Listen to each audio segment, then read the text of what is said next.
بسم اللہ الرحمن الرحیم۔ میں ہوں نثار احمد لاشاری اور آپ دیکھ رہے ہیں اسلامک بیان اردو۔ آج ہم اصحاب کہف کا واقعہ بیان کر رہے ہیں۔ یہ اصحاب کہف کون تھے؟ یہ غار میں کیوں چھپے تھے؟ غار میں کتنا عرصہ چھپے تھے؟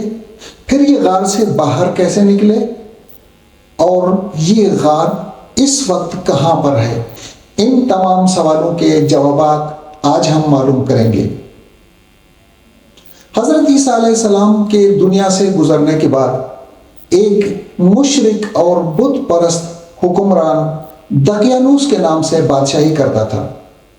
یہ دقیانوس نہ صرف خود بت پرست تھا بلکہ دوسرے لوگوں کو بھی جبراً بت پرستی پر آمادہ کرتا تھا، ان کو بت پرستی کرنے کی ترغیب دیتا تھا۔ اس کے درباریوں میں کچھ نوجوان ایسے تھے جو حضرت عیسیٰ علیہ السلام کے دین پر ایمان رکھتے تھے۔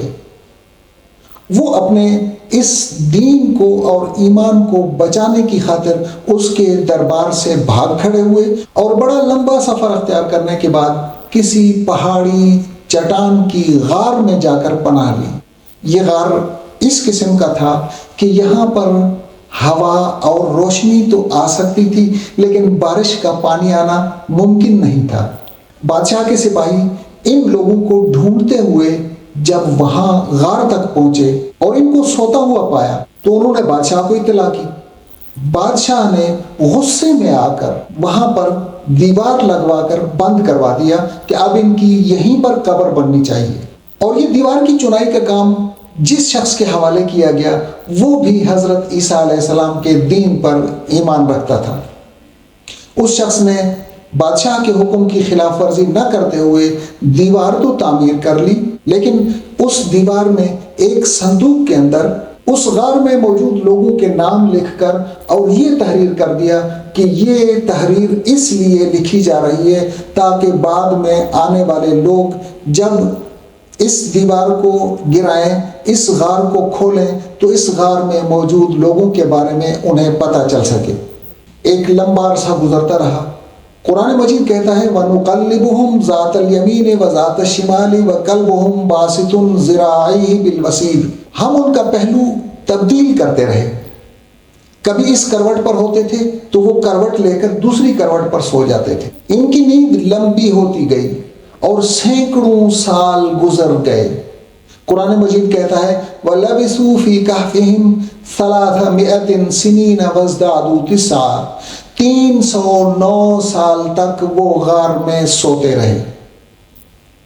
اس دوران میں پہلو بھی بدلتے رہے، آب و ہوا کا بھی ان کے اوپر کوئی اثر نہیں ہوا، ان کی صحت اور تندرستی پر بھی کوئی اثر نہیں ہوا، اور وہ 309 سال تک سوتے رہے۔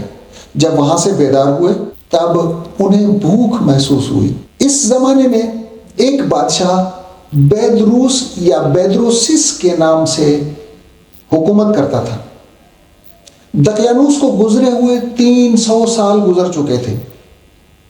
اب بیدروسس بادشاہ کے زمانے میں ایک فتنہ بڑے عروج پر تھا کہ لوگ حیات بعد الموت کو نہیں مانتے تھے۔ بادشاہ بڑا پریشان تھا۔ وہ حضرت عیسیٰ علیہ السلام کے دین پر ایمان رکھتا تھا اور اللہ تبارک و تعالیٰ سے تنہائی میں گڑ گڑا کر یہ دعا کرتا تھا کہ یا اللہ کوئی ایسا معجزہ ہو جائے کہ لوگ حیات بعد الموت پر ایمان لے آئے۔ اسی دوران غار کی دیوار گری۔ کسی چرواہے نے اپنی بکریاں وہاں پر بٹھانے کے لیے غار کا رخ کیا تو اسے پتہ چلا کہ یہاں پر کچھ لوگ سو رہے ہیں۔ جب بیدار ہوئے انہیں بھوک محسوس ہوئی، تب پھر انہوں نے ایک سکہ کسی شخص کے حوالے کیا کہ بازار سے کھانے پینے کے لیے کوئی سامان لایا جائے۔ جب بازار پہنچا دکاندار کو وہ سکہ دیا۔ دکاندار کہنے لگا کہ تمہارے پاس کوئی خزانہ ہے؟ اس نے کہا نہیں، میرے پاس تو خزانہ نہیں ہے، یہ سکہ میرے پاس ہی ہے، یہی سکہ رائج ہے۔ لیکن اس وقت جب اس نے دیکھا کہ بازار کی مکمل کیفیت تبدیل ہو چکی تھی، مکمل بازار تبدیل ہو چکا تھا، تب اس اصحاب کہف والے شخص کو اس کا نام یملیخا بتایا جاتا ہے۔ اس کو پکڑ کر بادشاہ کے سامنے پیش کیا گیا۔ بادشاہ نے اس سے سوال جواب کیے اور یہ کہا کہ یہ تم اور تمہارے دوست کہاں پر ہیں؟ وہ انہیں لے کر غار تک آیا اور یوں پھر حیات بعد موت کا ایک عقدہ کھلا، ایک راز ظاہر ہوا۔ تب پھر وہ لوگ جو غار کے اندر موجود تھے انہوں نے یہ سمجھا کہ ہمارا دوست پکڑا گیا ہے، اسے بادشاہ نے پکڑ لیا، اب بادشاہ کی فوجیں ہمیں پکڑنے کے لیے آ رہے ہیں۔ وہ تمام استغفار اور عبادت میں مشغول ہو گئے۔ تو یہ شخص بھی بادشاہ کے ساتھ آنے والا، یہ بھی آ کر عبادت اور ریاضت میں مشغول ہو گیا۔ تمام حقائق معلوم کرنے کے بعد اب وہ لوگ جو غار کے اندر موجود تھے، ذکر و اذکار میں مشغول تھے، انہیں اللہ تبارک و تعالیٰ نے اسی حالت میں ہی وہاں پر موت دے دی۔ کہتے ہیں کہ یہ غار اس وقت ترکی میں موجود ہے، لیکن کچھ اقوال ایسے ہیں جو اس چیز کا انکار کرتے ہیں کہ یہ ترکی میں نہیں ہو سکتا۔